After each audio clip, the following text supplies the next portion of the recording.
Welcome to Read and Learn English. Before we begin today's video, I'd love to know, why are you learning English? Let's build a strong and supportive community together. Here are some reasons you might relate to. A. To travel. B. To have better job opportunities. C. To communicate with people around the world. D. To access more information. E. Any other reason? Please share your reason in the comments below. Today, I'm sharing my real-life journey of learning English while living in Paris. From nervous conversations and job interviews to unforgettable friendships and personal breakthroughs, this story is filled with moments of challenge, discovery, and growth. You'll see how I improved my English every day while juggling school, work, and exciting adventures in one of the world's most beautiful cities. Stick around until the end for a powerful message that might inspire your own English journey. Let's dive in. English in Paris. It was a beautiful spring morning in Paris.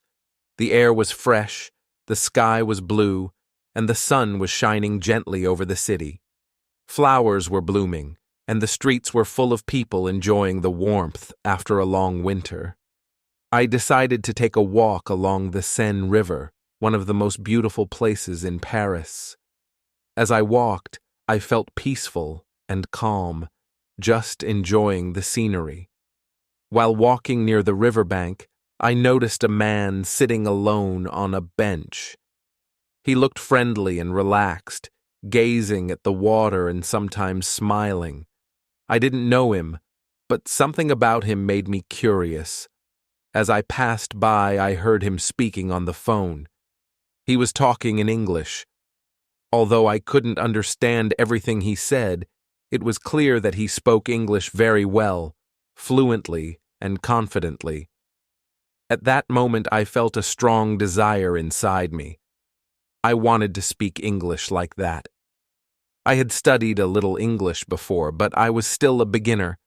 My vocabulary was small, and I struggled to form sentences. Still, this seemed like a perfect opportunity. Maybe, just maybe, I could try to speak with him. I felt nervous, but I decided to be brave. I walked up to him and said, "Hello." He looked up and smiled. I continued, slowly and carefully, using the few English words I knew. "I am student. I learn English." He nodded, listening patiently. I was surprised and happy. He understood me. I told him I wanted to speak English and practice more. He was very kind and responded clearly and slowly, making it easy for me to understand. He told me he was from the United States and was visiting Paris for a vacation. We spoke for about 10 minutes. Our conversation was simple but meaningful. I asked him a few questions, and he asked me about my goals. I explained that I wanted to become good at English and maybe even travel to English-speaking countries someday. Before we said goodbye, he gave me his email address and encouraged me to write to him in English. "Practice is important," he said. "Use English as much as you can." That short conversation had a big impact on me. After that day, I made a decision. I was going to improve my English. I started studying every day. I translated simple texts, listened to songs, and watched English language movies and videos. I spent about 2 hours a day on English. It wasn't always easy, but it was rewarding. After 6 months, I could speak much better than before. I was not perfect, but I could have real conversations. That made me very happy. Still, I wanted more.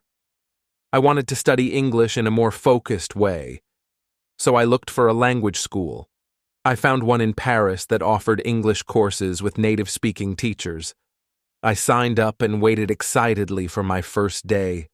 The first lesson was on a Monday. I arrived early, feeling a mix of nerves and excitement.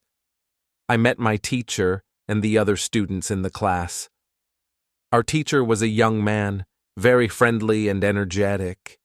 He smiled warmly and asked each of us to introduce ourselves and say where we were from. The students came from many different countries, which made the class feel international and interesting. After introductions, the teacher started the lesson.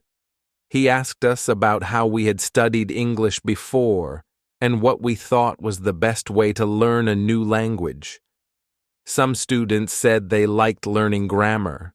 Others said they listened to music or watched movies. When it was my turn, I said, "I translate songs and stories, but I don't know what is best." Our teacher smiled and told us he would show us a very effective method for learning English. He explained that in his class, we wouldn't study in the traditional way. No textbooks, he said, no memorizing grammar rules. Instead, we will use English for real communication. This idea was new to me. I had always thought that studying meant reading and doing exercises. But the teacher said something that stayed in my mind. You learn a language by using it, not by studying it. He explained that when we were children, we learned our native languages by speaking and listening, not by reading grammar books. The same can work for learning English. He said that in this course, we would spend most of our time speaking. We would talk in pairs, in groups, and with the teacher. We would tell stories, describe our lives, and share ideas. He also said that we would listen a lot. Listening, he explained, is just as important as speaking because it helps us learn the rhythm and patterns of the language. The teacher also warned us about a common mistake. Many students focus too much on grammar and vocabulary lists. They spend hours memorizing rules, but don't actually speak or write in English. You don't need to study grammar to speak well, he said. You need to use English. When you use the language in real situations, you will learn grammar naturally. I liked his approach. It felt modern and practical. During that first lesson, we spoke about our hobbies, daily routines, and free time activities. The teacher encouraged us to speak without fear of mistakes. Mistakes are good, he said. They help you learn. I spoke with other students in pairs, and I also spoke with the teacher. It was the first time in my life that I had spoken so much English in one class. It was exciting. I felt nervous at first, but after a few minutes I relaxed and enjoyed the experience. I understood that learning a language is about being active, taking part in conversations, and thinking in the new language. By the end of the lesson, I felt happy and inspired. I had never learned this way before, but it felt natural and fun. I knew this course was going to help me grow. I couldn't wait for the next lesson. The next day, I returned to school with energy and confidence. I was ready to learn more and speak more. This was only the beginning of my English learning adventure, but I already felt that I had found the right path. During one of our English lessons at school, something interesting happened that really caught my attention. One of the students raised her hand and asked a very good question. She said, "What is the best way to learn new words?" I immediately became curious. This was something I had been wondering about too. Vocabulary is such an important part of learning any language, and I wanted to hear what our teacher had to say. Our teacher smiled and said, "That is an excellent question. There are many ways you can learn new words, but I want to tell you what research shows to be the most effective method." We all listened carefully. He continued, "According to studies, The most effective and statistically proven way to learn new words is through reading. Reading helps language learners pick up vocabulary naturally. People who read while learning a new language tend to learn twice as fast as those who don't. That's a huge difference. We were surprised. Twice as fast? That sounded amazing. The teacher encouraged us to read for at least 30 minutes a day. Reading just half an hour every day can make a big difference in your vocabulary and your overall English skills, he said. But not just any reading. There is a smart way to do it to get the most benefit. He then explained what we should do to get the maximum gain from reading. First, he said, make sure the book or article you choose is interesting to you.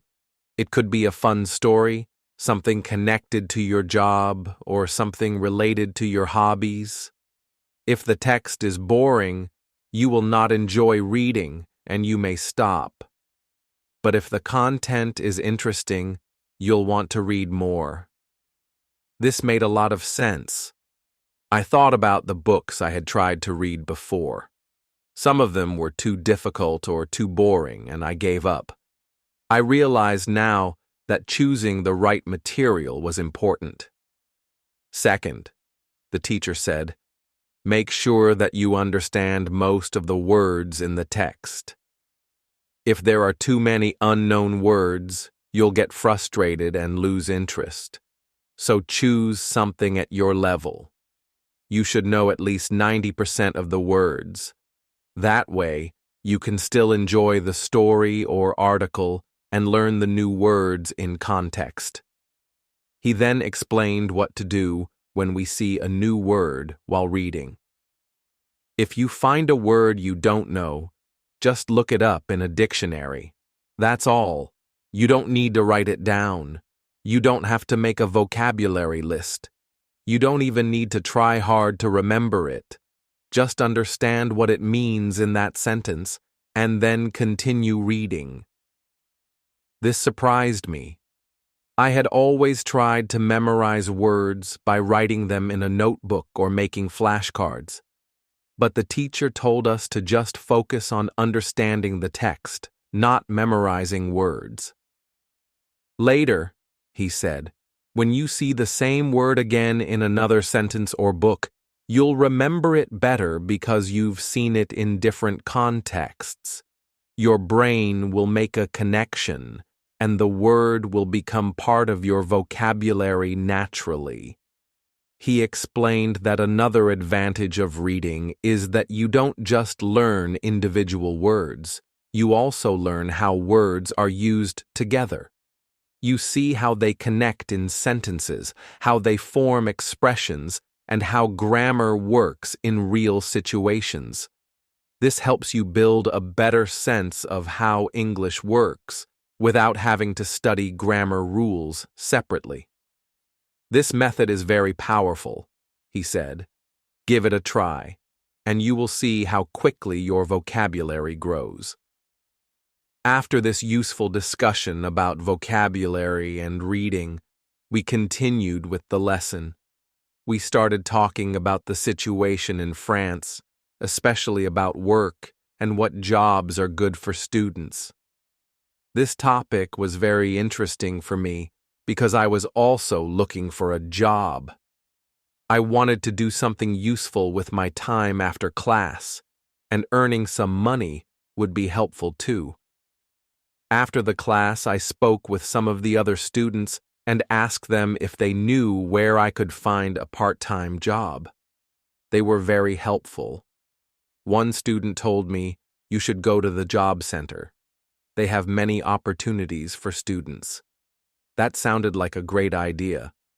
So, when school ended that day, I went straight to the job center. I didn't really know what kind of jobs were available for students, so I asked the lady at the desk for some advice. She was very kind and helpful. She told me that there were a few common jobs for students in Paris. One was working as a barista in a coffee shop, and another was being a server in a cafe. I told her that I had never worked in a cafe before. I had no experience as a barista or server. She smiled and said, "That's okay.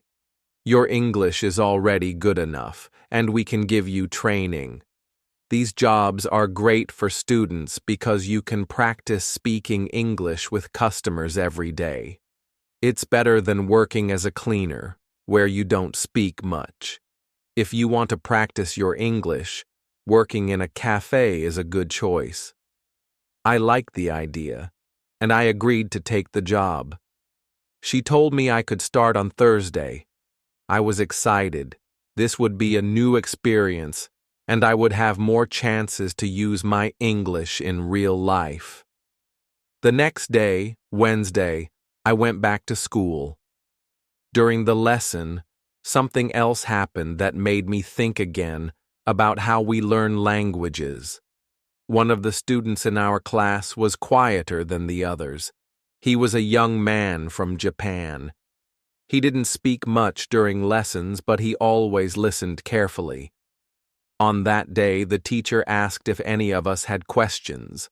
The student from Japan raised his hand. He said, "I have a problem. My pronunciation is not good. I can understand English well because I read a lot and watch films, but I don't speak much. I don't want people to hear my bad pronunciation.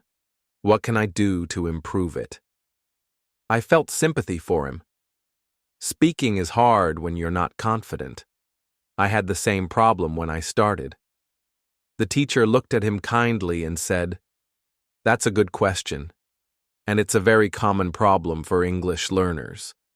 Many students understand English but don't speak because they are afraid of making mistakes or sounding strange." Then she added, "Let me tell you something about pronunciation and how to practice it." At that moment, we all leaned forward. I was curious again.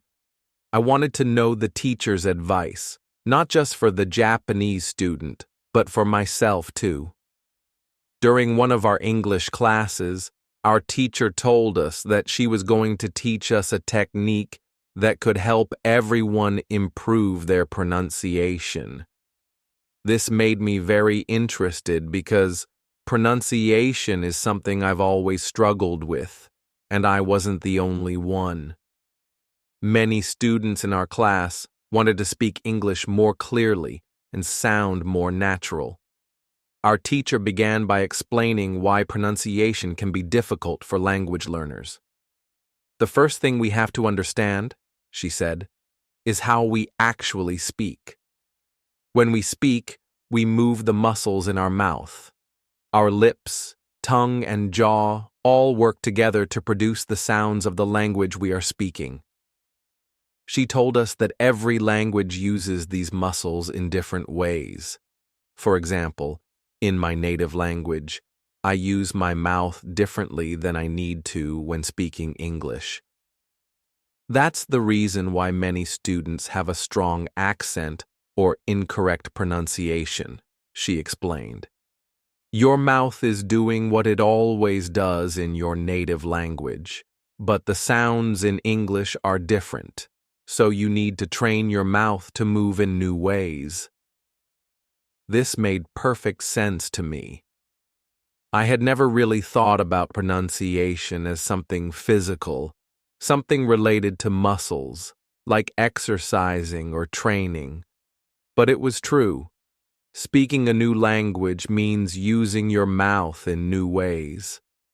The teacher smiled and reassured us. Don't worry too much about having a perfect accent.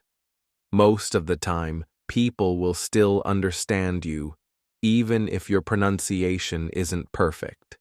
But if you want to improve it, there's a technique that can help you a lot.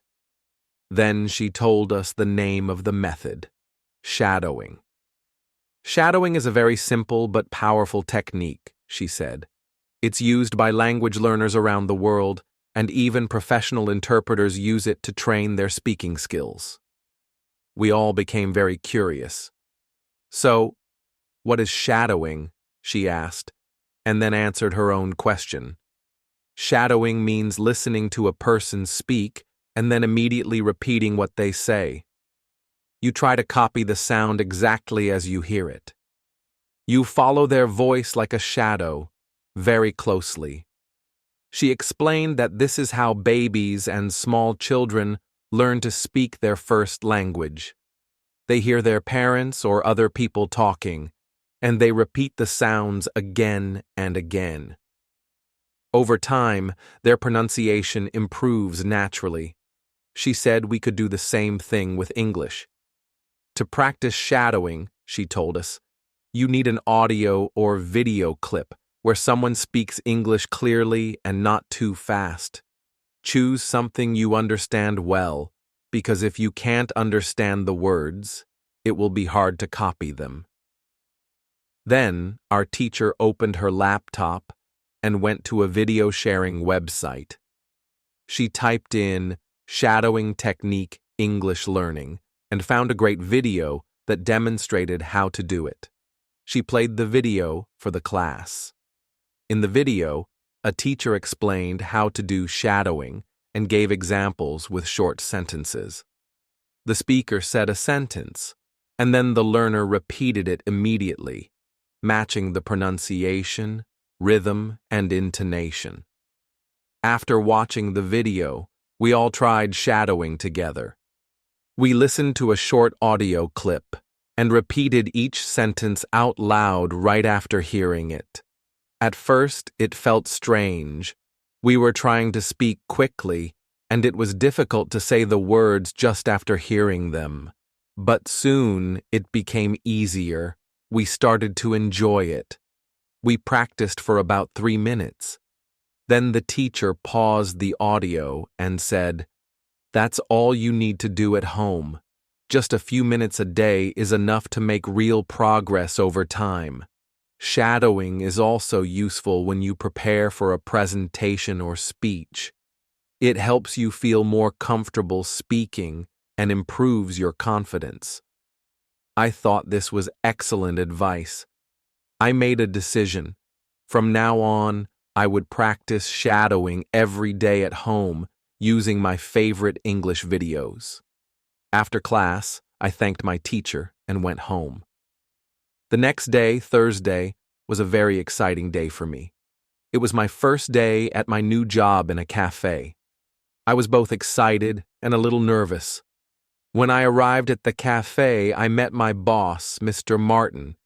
He was very friendly and welcomed me warmly. He explained what my job would be. I would work as a server, taking orders from customers and bringing them their food and drinks. This job was a great opportunity for me to speak English with many different people every day. At the beginning, it was a bit difficult. Some customers spoke very fast, and I didn't understand everything they said. I had to ask them to speak more slowly, and luckily, most of them were kind and patient. They repeated their orders or used simple words so I could understand. I felt nervous, but I kept trying. As the day went on, I became more comfortable. I started to understand more and more, and I even had short conversations with some customers.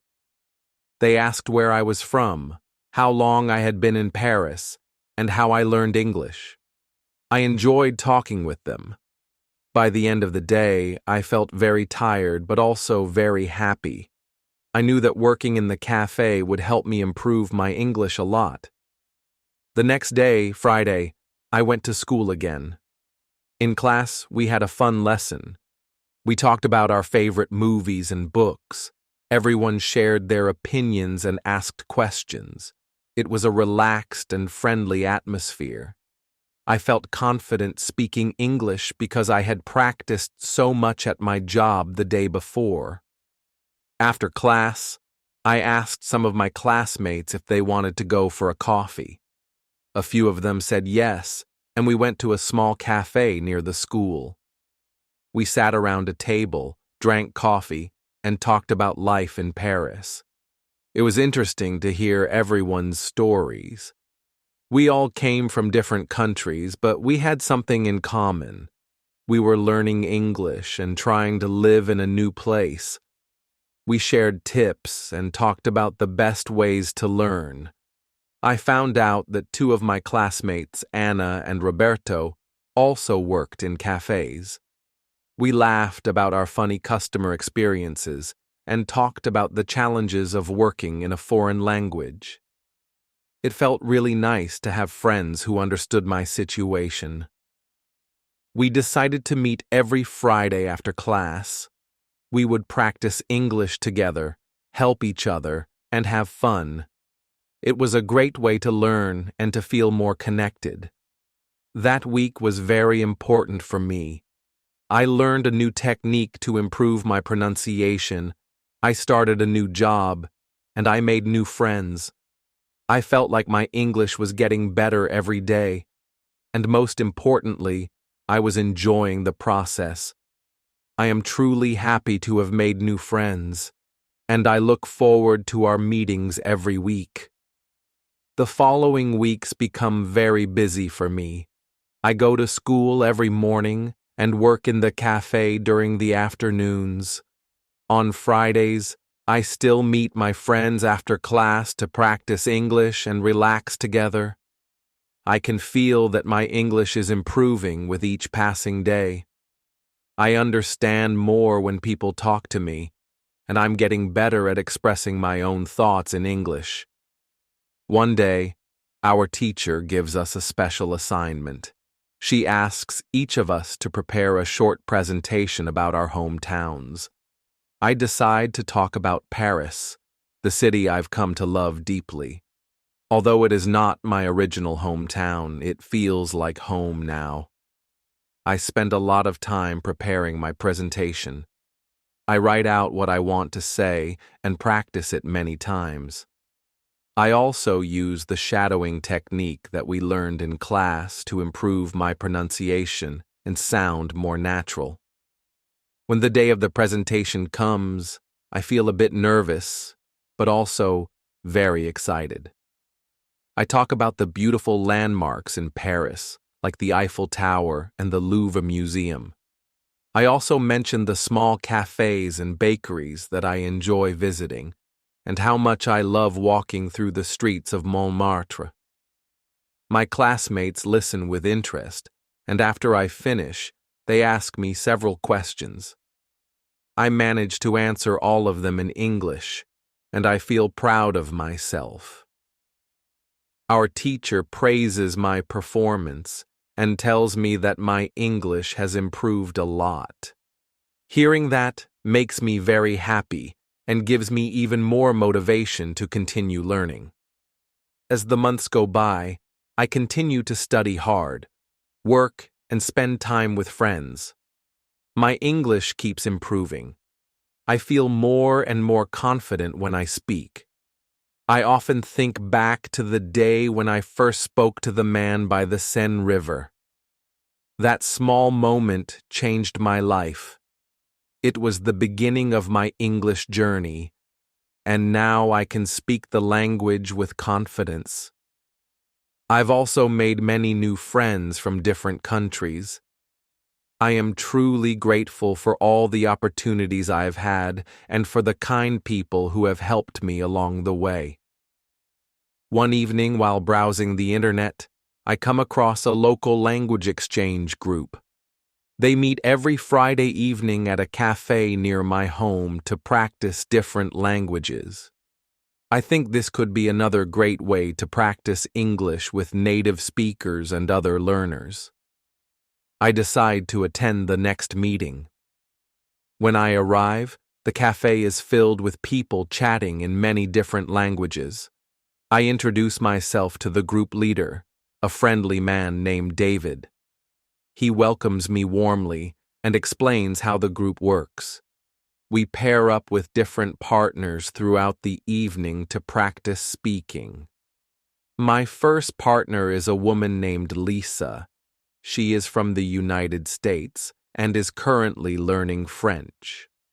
We decide to speak in English for the first half of our conversation and then switch to French. At first, I am a little nervous, but Lisa is very patient and supportive.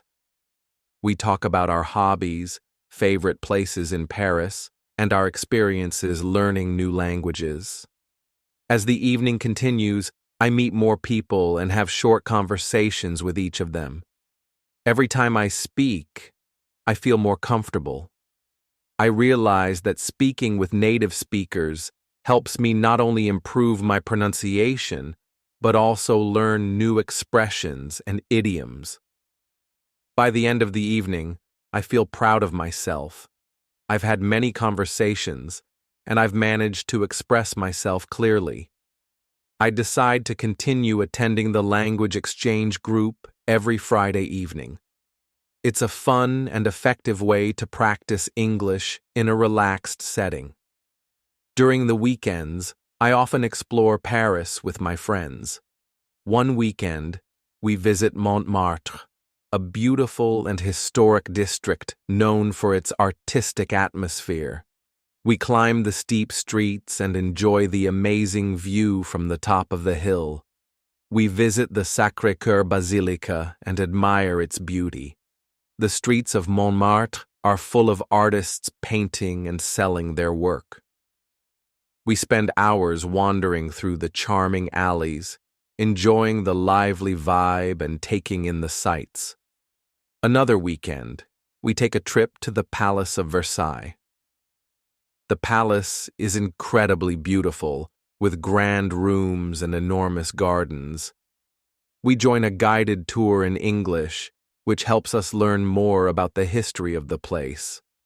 Walking through the Hall of Mirrors and the Royal Gardens feels like stepping back in time. Later, we explore the Latin Quarter, a lively area full of students, cafes, and bookstores. We visit the Pantheon and the lovely Luxembourg Gardens. It's a perfect spot to relax and practice English while surrounded by the rich culture and history of Paris. As my English improves, I start thinking about finding a better job. Working at the cafe has helped me a lot, but now I want to do something that allows me to use English more often and in more professional situations. I update my CV and begin applying for jobs where both English and French are needed. After a few weeks, I receive an invitation for an interview at a small international company. They are looking for a customer service representative who can speak both English and French. I prepare carefully for the interview. I practice answering common interview questions with my friends from class and try to feel ready for anything they might ask. On the day of the interview, I'm nervous but well prepared. I meet with the hiring manager, Sophie. She conducts the interview in both languages, and I'm able to answer all her questions confidently. A few days later, she calls to offer me the job. I'm thrilled and accept immediately. This is a big step forward for me, and I'm excited for this new chapter. My first day at the company is exciting. The office is in a modern building in the business district of Paris. Sophie greets me and introduces me to my new colleagues. Everyone is friendly and welcoming. She gives me a tour of the office and explains my responsibilities. My job is to answer customer questions, help with orders, and provide support in English and French.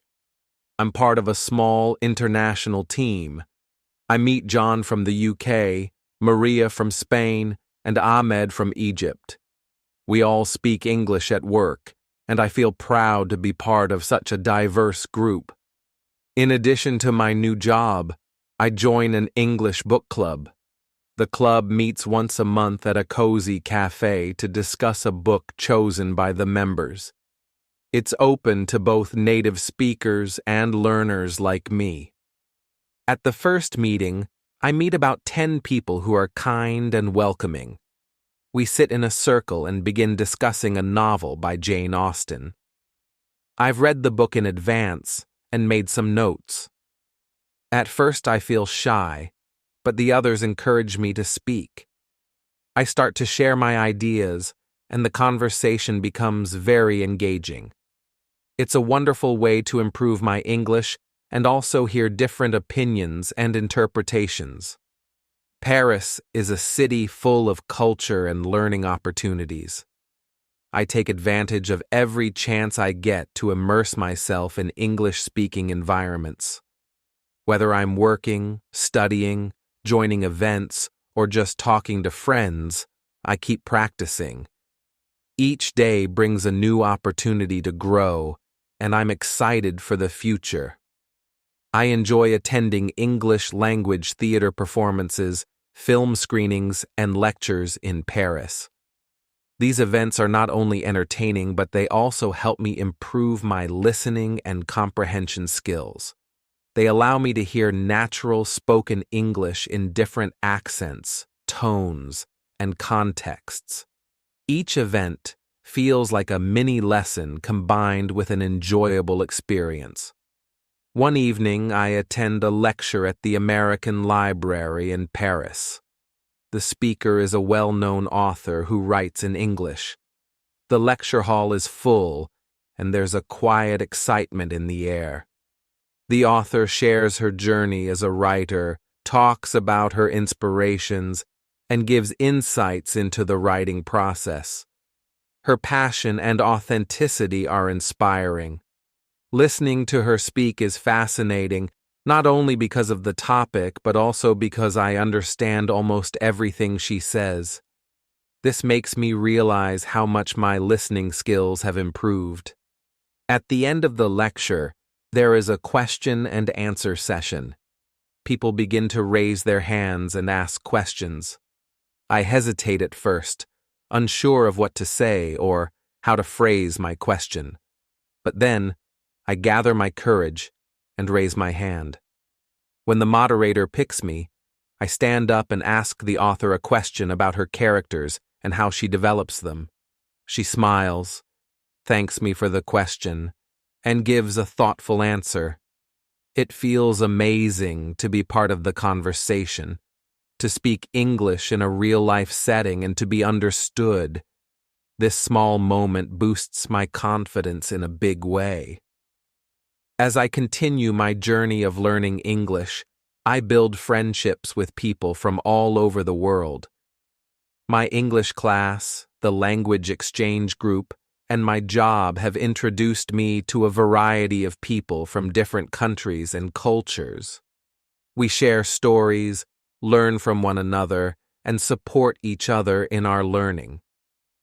These international connections make my life in Paris more vibrant and meaningful. One of my closest friends is Anna from Poland. We often study together, help each other with grammar or pronunciation, and encourage each other when we feel discouraged. We explore Paris together, visiting museums, attending language exchange events, and sometimes traveling to nearby cities on weekends. Our friendship has become an important part of my life. It enriches my time in Paris and reminds me that learning is more meaningful when shared. After attending several language exchange events hosted by David, I start thinking about organizing my own. I talk to David, and he is very supportive. He helps me choose a date and a suitable venue, and then I begin planning the event. I invite people from my English class, some of my colleagues from work, and friends I've made around the city. On the day of the event, I feel both excited and a little nervous. I've put a lot of effort into organizing everything. As the evening begins, the cafe starts filling up with people. There's a joyful buzz in the air. People are speaking different languages, smiling, and making new connections. I start the evening with some icebreaker activities to help everyone feel more comfortable. Then we break into pairs and small groups to practice speaking. The event goes better than I imagined. Everyone has a good time, and many people thank me for organizing it. I feel proud of myself for taking the initiative and creating a space for others to connect and practice languages. My journey of learning English doesn't stop there. I always try to find new ways to challenge myself and grow. I enroll in an advanced English class to strengthen my skills even further. I attend writing workshops, join discussion groups, and make it a habit to practice speaking every day. I set new goals for myself. I want to give a full presentation in English, write a short story, and maybe even submit something to a writing contest. One day, our teacher gives us a creative writing assignment. We are asked to write a short story in English. I decide to write about my experiences in Paris and my journey of learning English. Writing the story is both challenging and rewarding. It forces me to think carefully about grammar, vocabulary, and structure, but it also gives me a chance to reflect on how far I've come. When I finish the story, I feel proud of what I've written. It's a personal achievement and a symbol of my progress. At my new job, I am given the opportunity to give a presentation in English about our customer service strategies. This is a big step for me, and at first, I feel nervous about speaking in front of colleagues. But I also see it as a chance to grow. I spend several days preparing. I write my speech, design the slides, and practice speaking in front of a mirror. I also ask friends from my English class to listen to a rehearsal and give feedback. When the day of the presentation arrives, I am a bit anxious, but mostly prepared. I stand in front of my team, take a deep breath, and begin. I speak slowly, clearly, and with confidence. As I go through the slides, I focus on connecting with my audience. When I finish, my colleagues applaud, and Sophie, my manager, tells me I did an excellent job. That moment stays with me. It shows me that I am capable of using English in a professional setting. Looking back on my time in Paris, I feel a deep sense of accomplishment. I've worked hard, faced challenges, and made real progress. I've met amazing people, formed lasting friendships, and collected memories I'll never forget. Learning English has truly changed my life. It has opened doors to new opportunities, enriched my cultural experience, and allowed me to connect with people from around the world. But my journey is far from over. I want to continue improving. I want to become truly fluent in English, to travel to English-speaking countries, and maybe even start learning a third language. I also want to keep exploring all that Paris has to offer, its culture, history, and energy. To achieve these goals, I create a plan. I will keep taking advanced English classes, attend language exchange events, and speak English daily. I will read more books in English, watch English films, and listen to podcasts during my commutes. Each small action brings me closer to fluency. One of my biggest dreams is to visit an English-speaking country. After months of saving, I finally book a trip to England.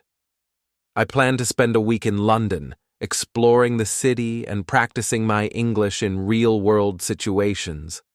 When I arrive, I'm immediately struck by the energy of the city. London is vibrant, diverse, and full of history. I visit famous landmarks like the Tower of London, Buckingham Palace, and the British Museum. I enjoy the food, the architecture, and the English conversations that surround me. Speaking with locals, ordering in restaurants, asking for directions, every interaction becomes an opportunity to practice.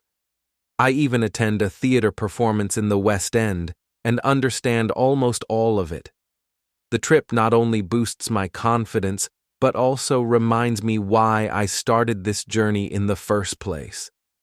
Learning English has opened up the world to me. It has connected me to new people, new cultures, and new opportunities. I look forward to continuing this journey, setting new goals, and embracing whatever comes next.